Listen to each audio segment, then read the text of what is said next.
وہی ذکر خدا کا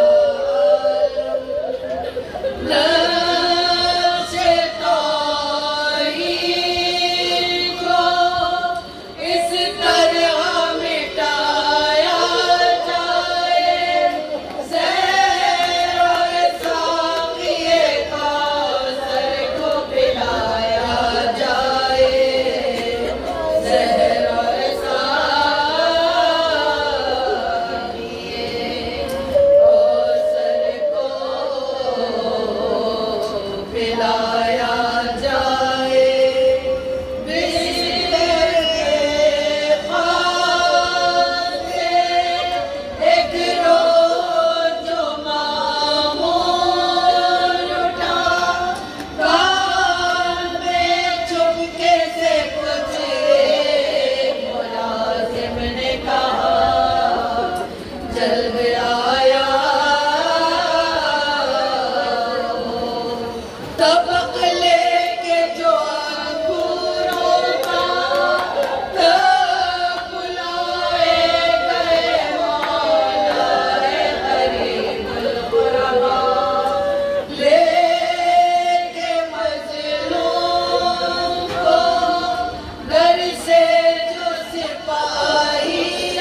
بغداد میں بابا کی لحد پر بہار کبھی روزے سے پیغمبر کے بچھڑنے کا ملال کرو دیوارے مدینہ کبھی یاد آتے تھے ہائے نانا کا وطن کہہ کے تڑپ جاتے تھے شکل دیکھی تھی نا پردیس میں جس بیٹے کی اس کی تصویر بھی رہ کے جگر ملتی تھی دل میں ارمان تھے نگاہوں میں غم مایوسی موت کے رنگ سے قریب اور بہت دور تقریب یاد فرزند دل زار کو برماتی تھی جیسے سغرا چہرے مظلوم کو یاد آتی تھی یاد آتا تھا کبھی کرب میں اس خار کا صورت زینب کبریٰ تھی جو بھائی پہ فدا سوچتے تھے کہ وہ ہوتی تو یہ ان سے کہتا ابھی کم سن ہے بھتیجا اسے تم کو سونپا سرپرست اس کی تمہیں میری جگہ پر اب ہو یہ سمجھنا کہ یہ سجاد ہے تم زینب ہو دل خیالات ہم انگیز میں تھے ہم جو گرے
فائزہ جی 1 منٹ دیکھنا کسی کو لگے نہیں.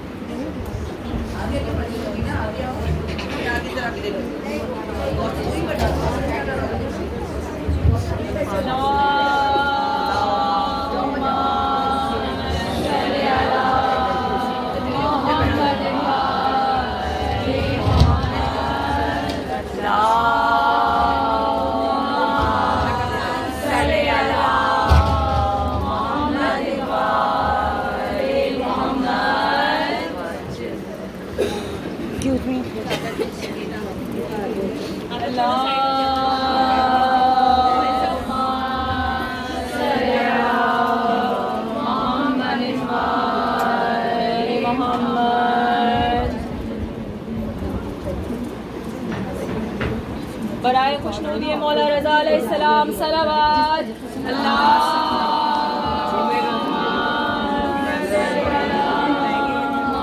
نہیں جی جی نعرے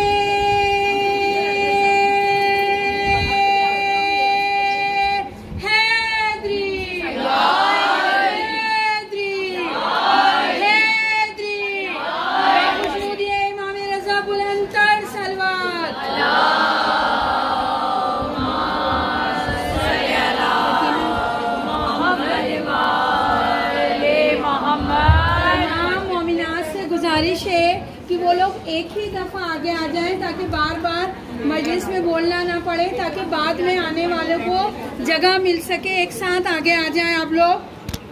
درود بھیج دیں.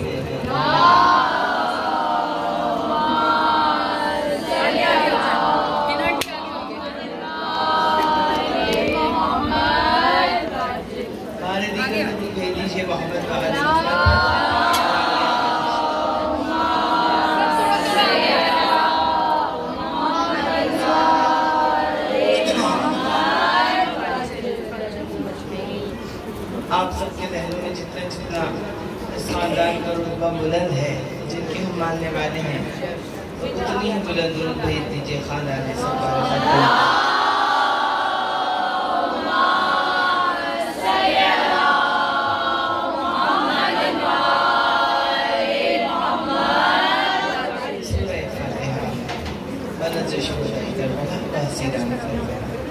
بالخصوص امام علی رضا علیہ السلام.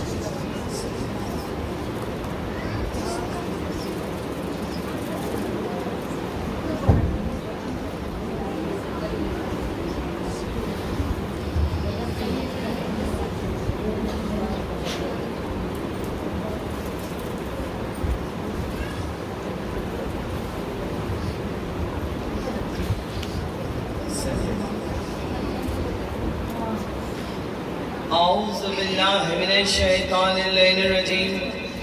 بسم اللہ الرحمن الرحیم. الحمدللہ الذی ہدانا لہذا وما كنا لنهتدی لولا ان ہدانا اللہ.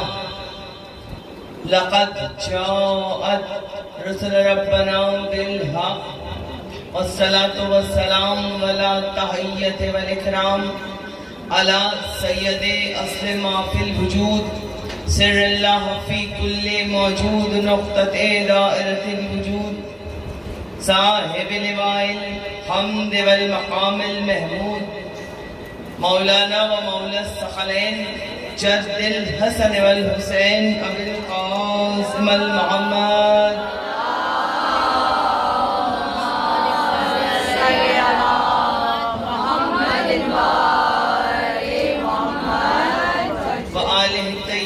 الطاہرین المعصومین المنتجبین المظلومین ولعنۃ اللہ علی اعدائہم اجمعین من یومنا ھذا الی یوم الدین.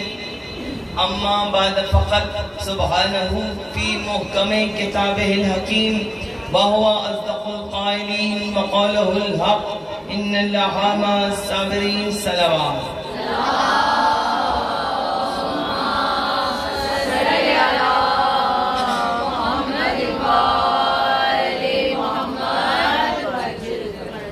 مجلس شہر میرا برسر ممبر ہونا اس کو کہتے ہیں نصیبے کا سکندر ہونا. پہلے سوئے تو کوئی چھاؤں میں تلواروں کی، اتنا آسان تو نہیں نفس پیغمبر ہونا.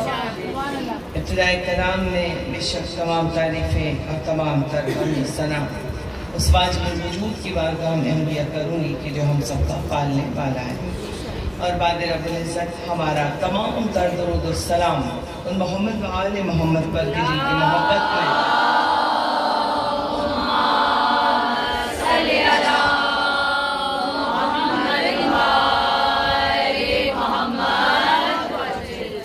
اللہ نے اس کائنات کو خلق فرمایا اور جن سے منسوب ہو کر کے آیا ہے اتنی فضیلت پائی.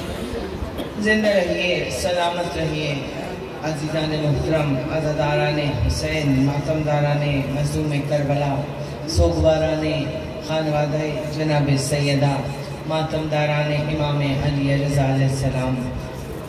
جتنی محبت سے آپ ان مجالس میں حاضری کا شرف حاصل کرتی ہیں، جتنی عقیدت سے، جتنے عشق کی منزلوں پر آپ ایک ایک قدم طے کرتی ہیں. بیوی کے گھرانے سے ہمیں بہت محبت، بہت عشق، اور اس عشق کے اور محبت کے سفر میں ہم یہ نہیں دیکھتے کہ بارش برس رہی ہے یا سورج انگارے برسا رہا ہے. کوئی بھی حالات و واقعات ہوں، موسم کی برہمی کیسے بھی ہو، ہم تمام حالات و واقعات کے رخساروں پر تماچا مارتے ہوئے لبیک یا حسین کہتے ہوئے مجلس حسین نے آ کر بیٹھ جائے. یہی محبت، یہی عقیدت بی بی کو چاہیے تھی ہم سے، اور دعا کیا کیجئے کہ ہم ان کو جو ہم سے امیدیں ہیں، وہ جو ہم سے چاہتے ہیں، ہم ان تمام چیزوں پر پورا اترے. بس وہ مالک راضی رہے، بی بی سیدہ ہم سے راضی رہے، زمانہ راضی ہو یا نہ ہو، حسین کی ماں راضی رہے. جب یہ فرش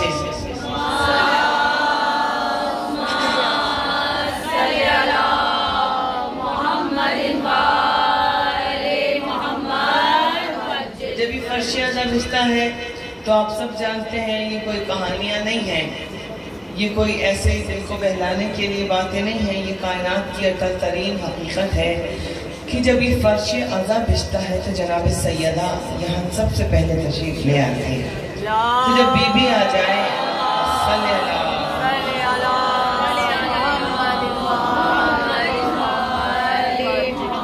تو جب جناب شہزادی کونین فرش عزا پر آ جائیں تو وہ گھر جنت کے ٹکڑوں میں سے ایک ٹکڑا بن جاتا ہے. اور پھر ہم یہ کہا کرتے ہیں انسان فخر کی منزلوں پر کہ کرم حسین کی مجلس نے یہ کیا، ورنہ کہاں غریب کا گھر اور کہاں حسین کی ماں. مگر جہاں حسین کی ماں آ جائے وہ گھر جنت کے ٹکڑوں میں سے ٹکڑا ہو جاتا ہے. آج شہزادی کونین کی بارگاہ میں ہم ہاتھ اٹھا کے دعا مانگتے ہیں کہ صاحب خانہ نے جتنی محبت کے ساتھ، خلوص دل کے ساتھ ہر سال اس مجلس کا اہتمام و انعقاد کرتے ہیں، اور ماشاءاللہ پورے 2.25 مہینے کی عزاداری، اور پھر امام موسیٰ کاظم علیہ السلام کا شاندار تابوت. مطلب یہ گھرانہ آپ سب جانتے ہیں، مسلسل اس گھرانے نے اپنے آپ کو فنا کیا ہوا ہے عشق اہل بیت میں اور عشق ولایت علی میں. جناب حسن صغیر آبدی جو میرے بابا کی جگہ ہیں، مولا ان کو سلامت رکھے، ان کا سایہ ہم سب کے سروں پہ، اپنے بچوں کے سروں پہ، اور ان کے بچے پوتا پوتی سب سلامت رہے. اس لیے کہ پورا گھرانہ آزادار گھرانہ ہے. کمال کی بات یہ ہے کسی کیا ایک ہوتا ہے، کوئی ایک بیٹا ہو گیا آزادار، ایک بیٹی ہو گئی. اگر بیٹا بھی ہے تو بہت ضروری نہیں ہے کہ آزادار آئے، مگر یہ کمال منزلیں ہو جاتی ہیں کہ جب بہویں بھی ایسی آئیں جو اس آزاداری کو 4 چاند لگا دیں. تو ہم دعا کرتے ہیں میرے مولا ان کی اس مجلس کو اپنی بارگاہ میں شرف قبولیت عطا فرمائے، انہیں صحت و تندرستی و زندگی اور سب کچھ عطا فرمائے، رزق و روزی میں اضافہ فرمائے. پروردگار عالم میری جتنی مائیں بہنیں تشریف فرمائے، سب کی دلی اور شرعی حاجات کو مولا اس بارگاہ میں قبول فرمائے. جو بیمار ہیں انہیں شفا کلی عطا ہو، جو بے روزگار ہیں انہیں روزگار عطا ہو، اور ہمیں کوئی غم نہ ہو سوائے غم حسین. جو آنکھ فرات بن کر مولا کے غم میں بہ گئی، پورا سال اسے کسی اور غم میں رونا نہ نصیب ہو. ہم جئیں تو آل محمد کی محبت میں جئیں، اور جان دیں تو آل محمد کے لیے جان چلی جائے. اور اس دربار کے حقیقی وارث قائم آل محمد امام الزمانہ کے ظہور میں تاجیل حضور بھی